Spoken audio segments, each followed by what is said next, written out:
Hey everyone, my name is Yarrow and you're listening to the DIY Small Business Podcast. Really glad you're here and really excited to share this interview. We're talking about social media and mental health in business, which I can never talk too much about, very important things. I'm otherwise heading into my weekend. I'm having a really nice week of client work and catch-ups and seeing friends. And I'm here if you need tech or web design support or business mentoring. And yeah, that's all I want to say, I think. Wishing you a really beautiful weekend and lots of joy and ease in your business. Thank you for listening. Hey everyone, I'm really excited to speak to Jen of Rockrose Digital today. As you know, I'm excited to speak to more small business owners who have interesting stories and just kind of exciting, refreshing approaches to business. So Jen is offering copywriting and social media services, which we'll hear more about in a minute. And we connected after I received her guest newsletter on the Sunday newsletter from Ellie Trier, who's also been on the podcast a few episodes back. And it was just really lovely to receive that on a Sunday. I try to not read too many emails on Sundays, but Ellie's is one that I'm really always looking forward to. And I also really love the idea that Ellie was away on her honeymoon and invited other people to kind of cover those weeks. And it was really cool to get to know other people in her community. So when Jen popped into my inbox, I was like, oh, hey, do you want to talk to me? And here we are. So, hey, Jen, thank you so much for making time and speaking to me. Not a problem. Thank you so much for having me. Yay. I always start by grounding the conversation and asking people where you are in the world right now and what nature is like around you, just so that we can get a sense of how this conversation is coming to be. So I currently live in Shrewsbury in Shropshire. So that's the West Midlands of England. And I am very lucky that our house is in like nearly 2 acres of land. So we've got a really big garden. There's like squirrels and rabbits in the garden. And my cat keeps bringing in mice. It's a nightmare. But yeah, the nature at the moment, all of the trees are turning and it's my favorite time of year. It's not too cold, but it's a little bit blustery, and yeah, all of the colours are in that transitional stage going from green to the kind of the yellowy orange colours at the minute, and yeah, it's really nice. Mm-hmm. That sounds beautiful. And just as a silly side note, I love the word Shropshire so much. I just want to say it all day because there's just something so cool and cute and exciting about this combination of letters. Anyway. I have never heard anyone say that before, but that's brilliant. Well, there you go. So how would you describe your work if you met someone? I know the idea of an elevator pitch is a bit stressful. You definitely have more time than that. But let us know what you're doing. So I do social media and copywriting for heart-centered business owners, people that have got a purpose, who live for a cause and not applause. People that have this passion that they want to fulfill and don't know how to convey that passion to other people.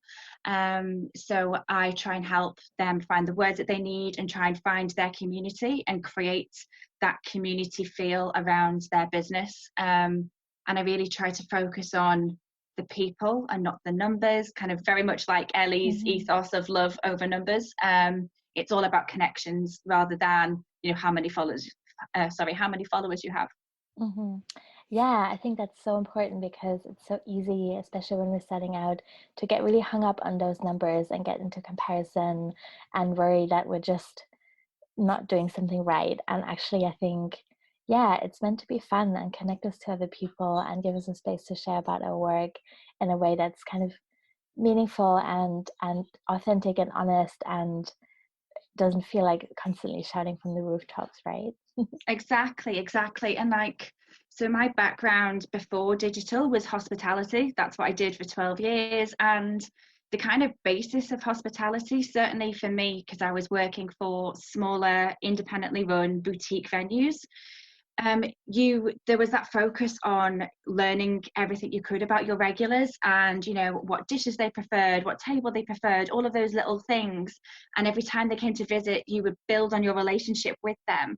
And that became like, you know, the backbone of the restaurant. People came back because you remembered them and they felt valued. And I really try to bring that same ethos to how I build my business and how I help my clients build theirs. You can have 10,000 people following you, and if not one of them is picking up the phone, then it's kind of, it's pointless. You know, it's really should be about the quality of those relationships and not how many you have. Mm-hmm. Yeah, that's such an interesting comparison. I was just thinking about this little village that I moved to, which has only one venue where you can eat out, and it's a chip shop.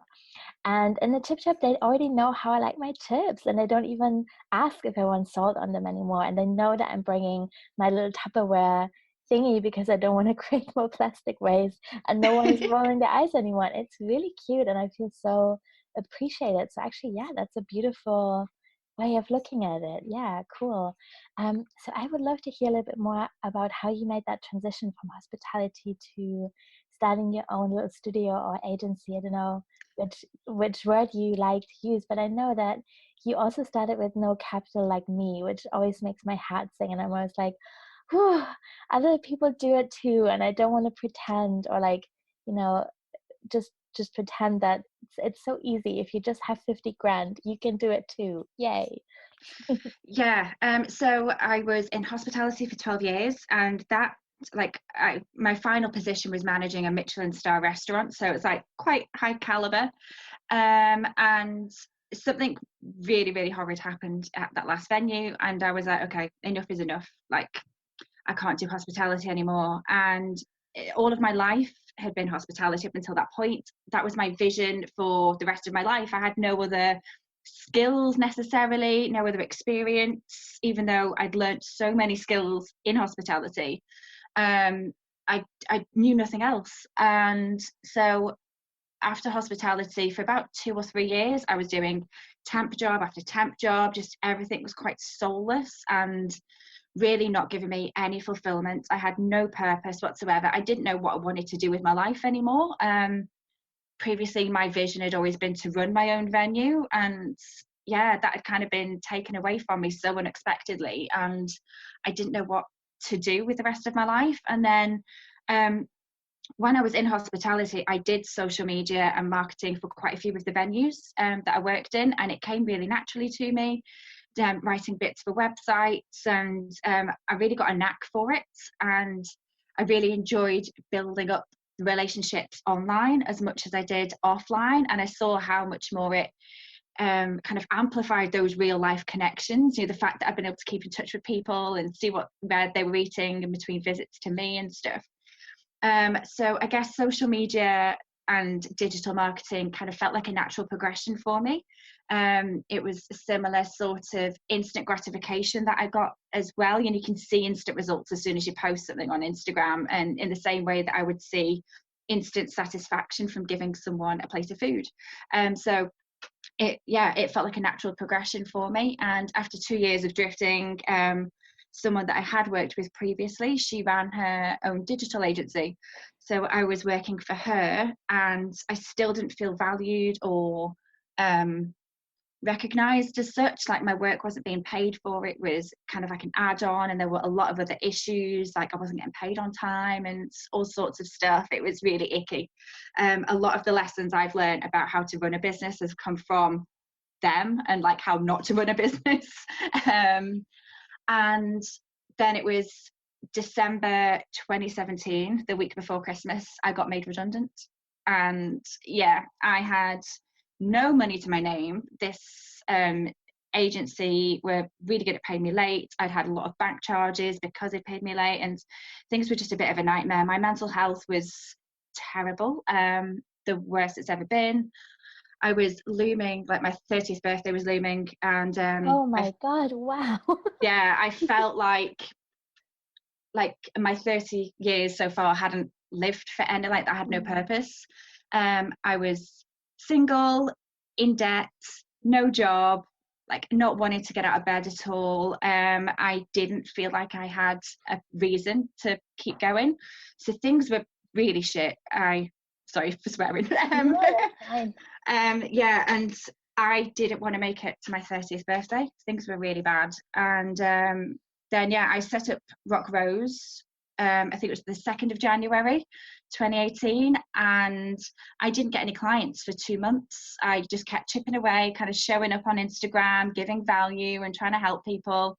And eventually things started trickling through, and it gave me a sense of purpose again, a sense of direction, and oh my god, someone cares.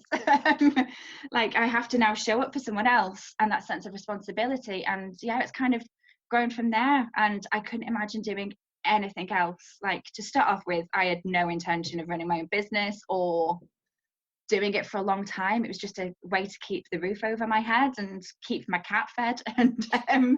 And then 2 years on, and I love it. I could not imagine doing anything else now.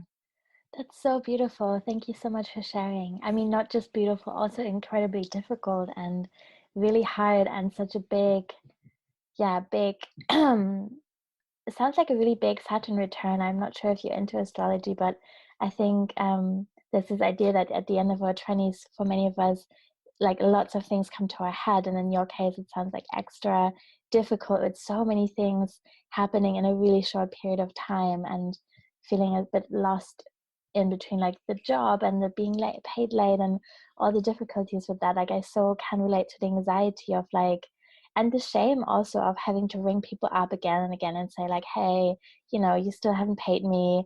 Exactly. What is happening?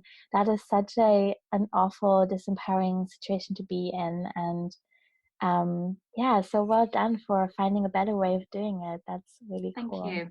And also for making it through this first period. I think actually finding your first clients within 2 months is really quick for lots of people. I mean, it really depends on where you're starting from in the industry, of course, but I think, it just really takes time, and it takes so much courage to stick with it in those first 2 months. I think many of us in that time are just like, okay, I tried. I'm gonna try and get a job now, if I can. So I've seen so many people, like, obviously social media, it tells one story for everybody.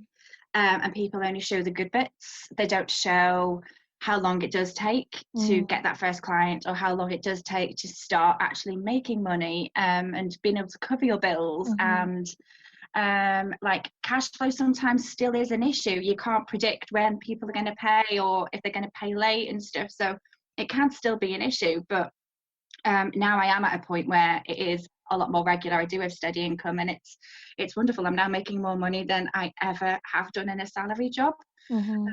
But I do try to be open about how long that has taken, and the struggles. There's this time last year, it's like January, I made £600, which was barely enough to to cover my bills. And I was looking at getting a full-time job. Things were not great, just through a few different circumstances. I lost a few clients, and I was even messaging my current clients saying, I will give you money off your next invoice if you can send some people my way.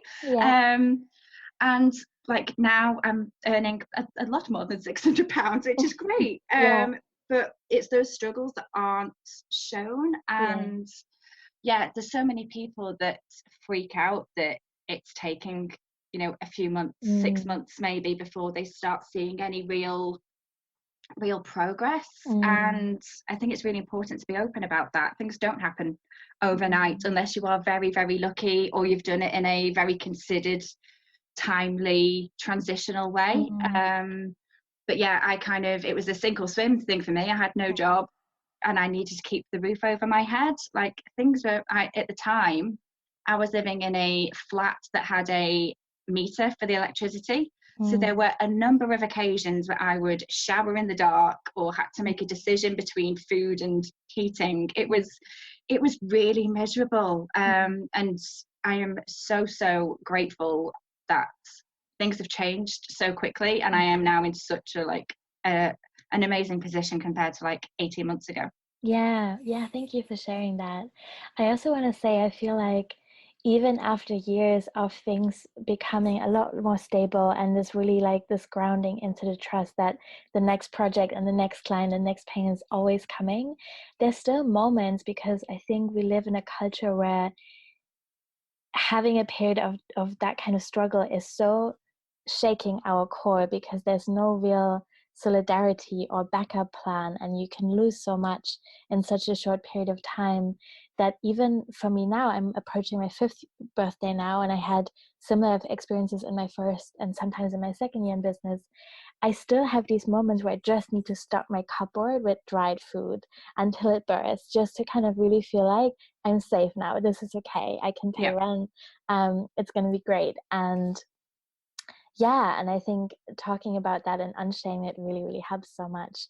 And I admire that you are able to talk about that so openly right from the start, because if I'm honest, at the time, like in the first 2 years of my business, I really didn't have the courage to speak about those struggles openly, because I was so deep in the story that in order to attract clients, I had to really make it look as if I totally had it together myself.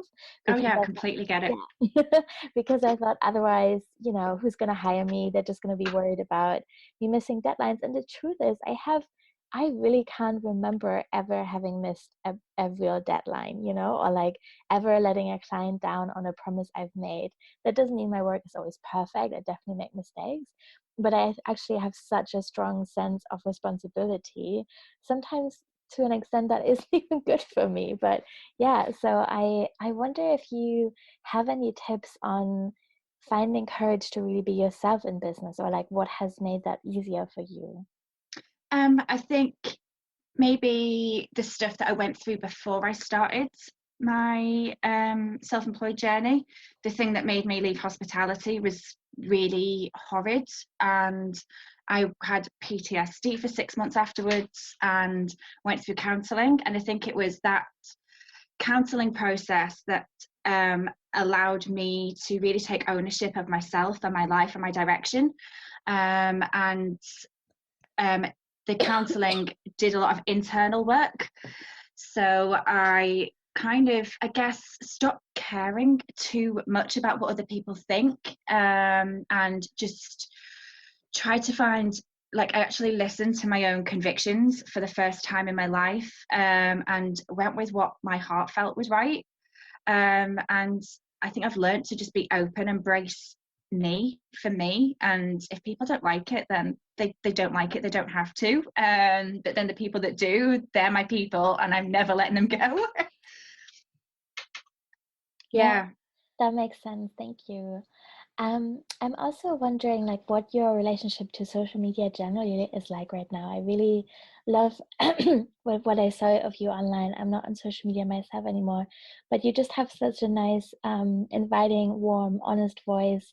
I also saw that you were working on a campaign called Scroll Free September, which really excited me. So I Yeah. would love to hear a little bit more about that.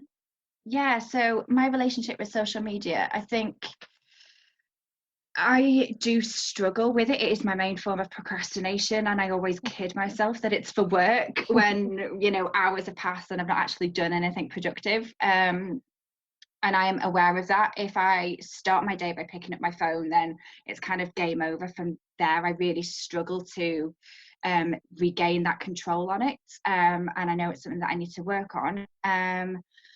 I know it's something that when my mental health isn't great, I will go to it more. And it's almost, I can't get out of that spiral. But it's something I'm really aware of as well. I love it, and I love the connection. I love the relationships I have made. And right now, I couldn't imagine kind of working in anything else and doing anything else. So I do really enjoy it. There obviously are negatives, which I am also trying to combat in another project that I'm doing for mental health. And yes, School Fee September. So I was approached by the Royal Society of Public Health last year to do a guest blog for them about like my top tips for managing your digital self-care, which was amazing. And I should have done another blog for them this time, but I just didn't get around to it. My diary was so busy for work in August. That's So great. yeah, great problem to have. But yeah, so digital self-care is something that I am really interested in, and I would love to do like a workshop or a course around that. And I'm also working on a mental health app, in the very, very early stages, but it's something that I'm really, really passionate about, and using social media and technology as a force for good, because it gets such a bad rep, but it's so powerful if we just kind of learn to use it in the right way. Yeah, that makes sense. I'm so excited for the app and would love to read the article as well. What are kind of like your beginners tips that you like sharing with people who also want to learn more about digital self-care? My top tips. I think it's creating a space that is truly your own. I think, everyone has social media now, and we've got the power to follow whoever we want and craft this world ourselves. So we are fully in control of what we're taking in terms of content. So if something isn't working for you, like if someone's making you feel bad about yourself, or a business account is making you feel bad or angry, like just unfollow them. Like there's no obligation to follow anybody or do anything. Just really craft a world that is good for you and your mental health. Like there's no reason to not, I don't think. And I think there's too much pressure to maybe be seen to be following certain accounts or sharing certain things, but people care a lot less than you think, or pay attention a lot less than you think. I think it's all about taking ownership and kind of really trying to control your own little world and your own little bubble. Yeah. Yeah, that's I feel the same way, and I think it can be really powerful if we are approaching it with a lot of intention to really connect with accounts and people who share things that feel uplifting. And also I want to add to that, if you really can't unfollow someone because you are worried about feeling like it's letting them down, you can still just mute their account, and you won't Exactly. And and no one knows. yeah, exactly. No one knows. Yeah, that's super true. How are you dealing with the pressure to always be on there all the time, not just as a consumer, but also as someone sharing content and kind of working with the algorithm in that way? It can seem quite laborious sometimes, or like it's coming from a place of kind of having to do it rather than wanting to do it, kind of obligation rather than love. And whenever I feel like that, I always try and take a break, take a step back, and kind of allow myself to fall in love with it again, and fall in love with making connections and it coming from that place rather than feeling like I have to show up, and it coming from almost like a place of fear or desperation, which is how it can come across for some people. You can tell that they are almost forcing themselves to show up. And I can't remember what your question was. Oh, yeah. I think you have already covered it quite a bit. I was just wondering, like, how you're dealing with the pressure to always be consistent and to be present and to share in order to not kind of lose that momentum and work with the algorithm. Yeah, so I try to plan as much as possible. I don't always schedule stuff for myself, just because the world of social media, there's updates and changes all the time. So at least plan things so that's less overwhelming. And I am really honest with myself if I ever need a break, or like I said, if it ever feels like it's coming from a place of kind of forced obligation, I stop and take a step back, because to me it's really important to show up like authentically and genuinely, rather than feeling like I have to put on this happy smiley face, because that's really not what my brand is about. I really try to show business owners that if they need to take a break for a day, a week, a month, whatever, that's fine. They can't expect growth in that time, but equally the world isn't going to end if they don't show up on Instagram. Like it's absolutely fine, and if it's just about doing what is right for you, which I think again is something that a lot of social media, like it isn't portrayed enough on social media. People feel like they have to be on it all the time and to do it a certain way, but yeah, it's there to just create and do however you want. Yeah, Yeah, that's so true. I also really love your brand values. I have them in front of me, so I'll just name them. The mental health, girl power, and ethically grown rose, which is so sweet. Can you maybe talk a little bit more about how you came to them? Or also, I wondered, and I don't want to make my question too complex, but basically, in the beginning, before we start recording, I'd already said I really love your website copy so much, and I feel it's really clear, and like I really got a sense right away from of what you're offering and what it would be like to work with you. And I think that's for many of us quite a complex process. Like I know that until the summer when I worked with Sophie Dale, who's amazing and who helped me kind of figure my copy out, I felt so, I kind of sort of knew I had my information on my website, but copywriting was such a big blind spot for me. And I just kind of saw your brand values, for example, I was like, oh man, yeah, that seems so clear and straightforward to me. And I wonder how you got to that place.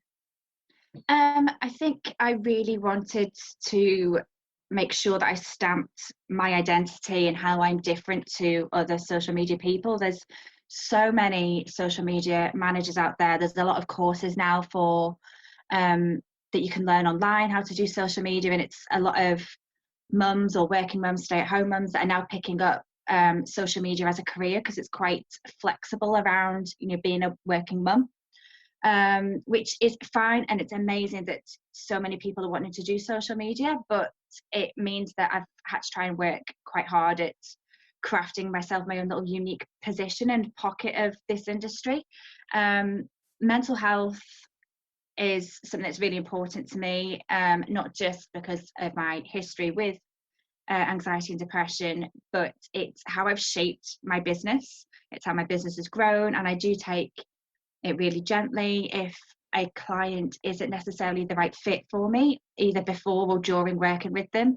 I am quite honest about that, and I only take on work that I know is actually going to be beneficial for my mental health and not detrimental. Girl power is a big thing for me ever since kind of that counselling that I went through. I have become a feisty feminist, and I am more than okay with that. I want to work with your therapist. This is the second time I've been thinking about this. It's like, oh my God, who is this person? It was just through a charity, actually, through like kind of what I'd been through. I got appointed by the police, and yeah, I'd had therapy and like CBT before years ago, but yeah, this woman, she dug deep, and within about 2 sessions we uncovered and like resolved everything that I needed to. And I had no idea, like I was like, we're never going to do this in like the 8 weeks that we've got. I mean, yeah, she did it in 2. She was a magician. So yeah, the girl power, I just want to support other female business owners because it's tough, and I think there's not a lot of help out there, certainly not honest help. And again, I think women are more pressured, or we feel under more pressure to have to show up in a certain way and do things a certain way, or like we're going to do things wrong and break our business, but that's just not true. So for me, it's really wanting to support other female business owners. And then yeah, the ethically grown brand value is, even though I am a one girl band, I still want to make sure that I'm looking after the environment and supporting local people as much as possible. So yeah, I do recycle, I do try and have a paper free system, and as much as possible I do visit like independent local venues and support them. Yeah Sorry. I also feel like a side effect of the way we build small businesses in like these networks of solidarity is that we are each giving each other more headspace to really question the wider structural systems in which we're operating. Like I remember when I was in employment, there were so many things I did really care about and really wanted to like offer resistance to and challenge and dream up in a better way, but I just was under so much pressure, and like just like half an hour to read on a Friday afternoon after coming home from work felt so precious, like between 40-hour work week, lots of overtime that was unpaid, commuting to and back from work, just doing your dishes and your laundry, there was just so little headspace to think about these bigger questions in life. And so I'm so grateful to work within these communities where we're in some ways very pragmatic, and we're like, okay, I guess we all have to make a living and pay bills and all that kind of stuff, but how can we do that in a way that also kind of leaves us space to be humans and to explore and question things and really support each other in an authentic way, rather than creating just alternative systems of competition and that kind of stuff. So yeah, it's like seeing so many companies just going through the motions. Like, it's quite soulless, and I need to feel like I'm part of like a higher purpose. Like, I know social media is a completely fickle thing, and the world isn't going to end if social media disappears one day, but for me it's kind of, how can I shape my business so that I'm a cog, part of like a higher purpose, or like a bit of a ripple effect. It's why I like working with the kind of clients that I work with. They each have their own purpose and they help people in their own different ways. And I may only do social media, but it's my little ripple effect. Like, me helping them helps other people, and it's how that grows then, and kind of makes the world a better place. Totally. So wanky, but so true. No, it is really true. And I think like doing social media is nothing like only about doing social media. I think that it really grows people's confidence a lot to feel like they have a system in place and they know what they want to share about, and they have tools that make it a little bit easier, even if it's just something like using later.com to type something out on your screen rather than your phone. I think it's just, when we run a small business, it's so easy to forget that we wear all these different hats at once. Like, we do our bookkeeping, we do customer care, we do our graphic design, maybe we've built our own website. And I think when this point comes where we can bring someone like you in, and we're like, okay, there's at least this one thing that I'm going to get support around. There's like, like this full body exhale, and we're like, okay, there's space now in other areas to grow and really take ownership and step into my power. But I also have a little bit of support around social media, and like many of my clients feel really overwhelmed and would probably really benefit from that support. So I think that's great. Thank you. Do you have any tips for getting into the headspace of writing, either for social media or for websites? I think it's all about really, really understanding who you're speaking to. You can say something, and it doesn't matter how well crafted your message is, if it's not what the person on the other end wants to hear, it's completely irrelevant. So I have crafted quite a elaborate customer persona for my brand. And for the first time ever, I actually shared it in a workshop on Friday with the people there. And it was only then they really understood like the need to create this persona. So they're really trying to fully understand not just like their age and whether they have a dog or not. It's their fears, what challenges they're overcoming, how their life might change at different times of year. And like, I've given her a name, my persona, so I almost speak to her like a best friend. And sometimes I'll sit there writing like, okay, what would Joanne do right now? Like, what's she up to? How can I help her today? So as much as it makes me look completely mental when I'm doing my own writing at home, I think it works. It seems it's done me justice anyway. Yeah, I want to expand on that a little bit, and like let me know if you have a different view on working with the persona. But I also call this a CTA, like a client avatar, but whatever you want to call it is totally fine. I think giving it a name is really, really sweet as well, or her. And I think, to me, the idea is to really kind of sit with this specific person that you're trying to talk to or create something for. Something that's really helping me is to create stuff that's for my younger self. So I think my persona actually has a lot in common with my younger self when I was starting a business, because I would have wanted the kind of support I now offer to small business owners, especially around tech and group coaching and that kind of stuff. And like you said, really kind of trying to think about, what is this person struggling with? What are they worried about? Like, what kind of support do they want? What is their budget? Where do they live? Like, what do their days look like? And how can I meet them in the best way possible, and like communicate to them in a way that feels transparent and empowering, just that gives them all the information they need in order to make like a liberated choice about whether or not they want to work with me.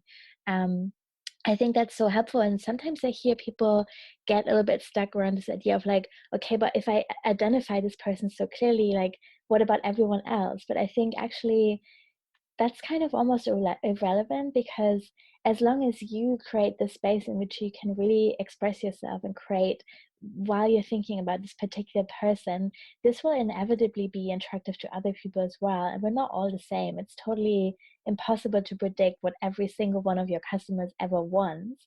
But Of by kind course, of yeah. like getting clear about one of them, you're making your life so much easier.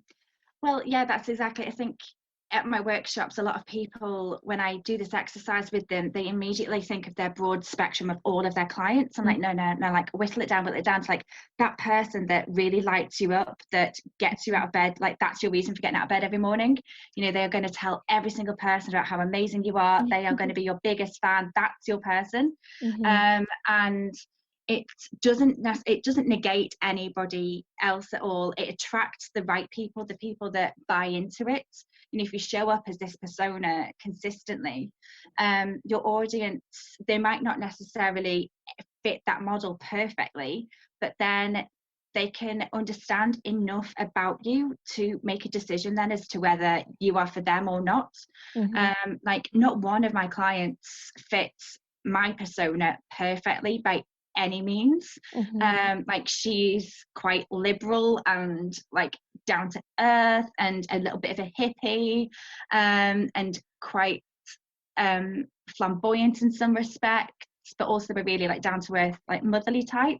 But then I have a B2B, very male orientated business that I do copywriting for on a regular basis. But it's the fact that I've shown up as a consistent persona, they have been able to buy into and been like, okay, no, like Jen is who we want to work with, which is great. Absolutely great. Yeah. Yeah. Thank you so much for sharing that. It's okay.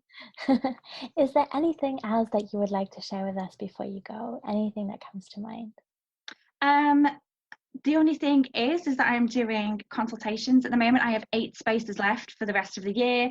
So these are one-to-one sessions, taking a deep dive on your business, doing an audit on what your social media is currently doing at the minute, and then making a 5-step action plan for how to turn things around. And now is the perfect time before the end of the year, the end of the decade, to make those changes and start 2020 in the best way possible.